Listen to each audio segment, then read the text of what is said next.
Greetings and salutations. My presentation is on John Dewey, Education Pioneer. My name is Bruce Campbell. This is for Psychological Foundations, Fall 2022, Section 92. John Dewey thought that learning was a social construct, that pedagogy was brain-based and should place children and not curriculum or institutions at its center. He also believed that students need to use their previous and prevailing experiences to create new meaning in order to learn effectively. John Dewey's early life. He was born October 20th, 1852 in this town of Burlington, Vermont. His parents were Archibald Dewey and Lucinda Rich Dewey. He had two older brothers and one younger brother. His older brother, John, who was his namesake, died in infancy.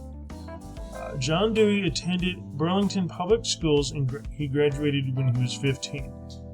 He then enrolled in the University of Vermont, where he studied philosophy under H.A.P. Torrey. He graduated in 1879 at the age of 19.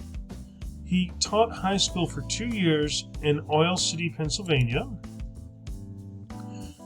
His early professional life and personal life. In his spare time, he read philosophical texts and conferred with former Professor Torrey. He took a break from teaching to study philosophy and psychology at Johns Hopkins University in 1882. He was further influenced by Sylvester Morris, The History of Philosophy, and G. Stanley Hall, Physiological and Experimental Psychology. He received his doctorate in 1884. He was employed as an assistant professor at the University of Michigan, where he met Harriet Alice Chapman. John married Miss Harriet in 1886, and I'm sure what was a very fine ceremony. They had 6 biological children and opened their home and hearts to another one. In 1888, Dewey taught philosophy at the University of Minnesota. In 1889, John and his family returned to the University of Michigan, where he taught for another 5 years.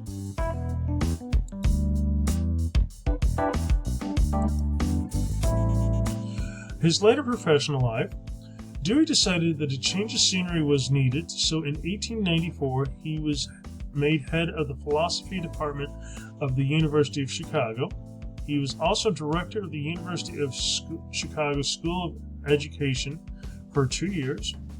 He left Chicago in 1904 to rack up those train miles to join the Ivy League. He was professor of philosophy at Columbia University, where he also worked as the teacher college on the side. In 1927, John's wife Harriet passed away, and in 1930, Dewey retired from teaching as a professor of emeritus. His philosophy. He was first inspired by William James, a philosopher and psychologist. Dewey's philosophy was known as experimentalism or instrumentalism, which was focused on human experience. That philosophy viewed ideas as tools for experimenting to improve the human experience. Dewey thought that people were creatures of habit and that change required creative thinking so that a person was able to regain control of their environment. Dewey was convinced that education should be more practical and hands-on, or learning through doing. His philosophy creation. To test his theories, John and Harriet started an experimental primary school called the Laboratory School at the University of Chicago in 1894. In 1919, Dewey started a new progressive experimental school called the New School for Social Research with colleagues Charles Bayard, Thorsten Veblen, James Harvey Robinson, and Wesley Clare Mitchell.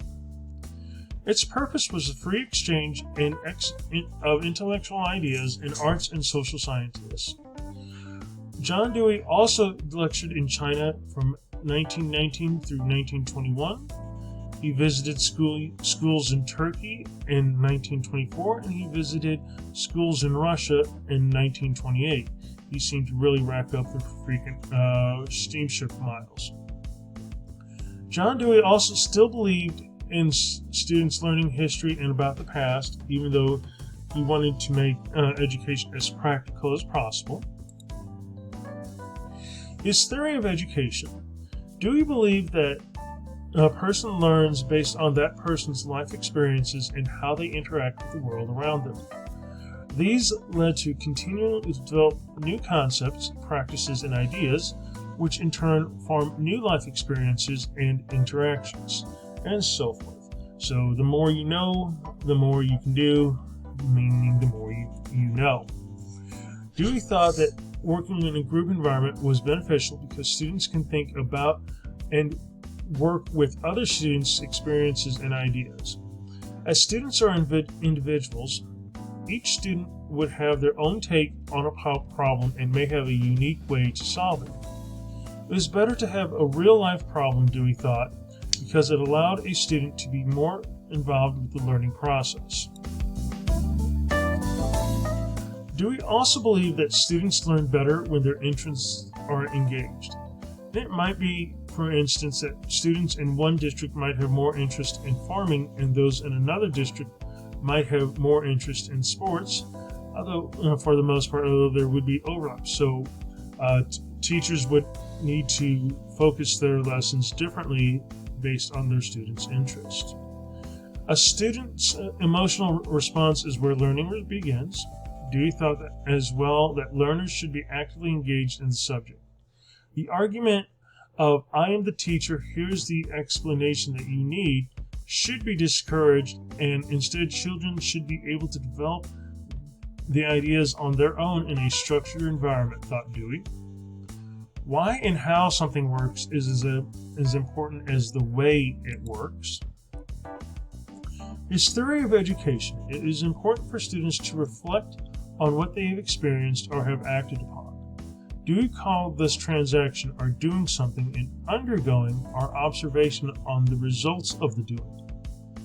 Dewey was emphatic about realizing and appreciating differences as a means of expanding a student's horizons and experiences, i.e., your way is not the only way to do something.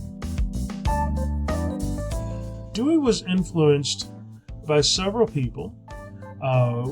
First, George Herbert Mead, 1863 to 1931. George Mead's was the development of the self is related to the development of language. Frederick James Eugene Woodbridge, 1867 to 1940. Try to put that on a business card. He was one of the founders of American naturalism. Charles Austin Beard, November 27, 1874 through September 1st, 1948. Dynamics of Social and Economic Conflict and Change, Analyst of Motivational Factors. And Franz Boas, July 9, 1858 through December 22, 1942, who is a founder of Relativistic Culture-Centered School of American Anthropology.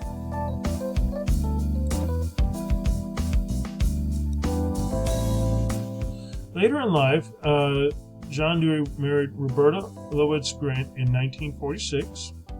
The couple was able to live off Roberta's inheritance and Dewey's book royalties. John Dewey died of pneumonia at his home in New York City on June 1st, 1952.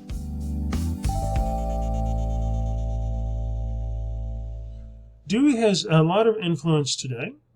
There has been significant change in the way that in the world since Dewey passed away in 1952. Society, culture, and technology have all changed. Teachers must be able to keep up with the changes. One of Dewey's core tenets was to engage students by what interests them. That is still relevant today. There is just more to engage students with. Dewey also thought that group projects and discussions were useful. They still are. However, with the instant communication that we have, there is access to global groups if you so choose. Schools and classrooms are a community unto themselves. Therefore, it behooves teachers to build relationships with their students and to encourage students to build relationships with each other. With the influx of information and the ease of access to that information, students need to be able to think critically about the content they find online. And to this end, Dewey's thoughts and practices for critical thinking are just as relevant today as when Dewey first proposed them. Another facet of Dewey's philosophy is that diversity is a good way to teach students. Today, schools are incredibly diverse, therefore, teachers need to be able to reach their diverse classes and with their lessons that appeal to all. I did put 4 slides of bibliography.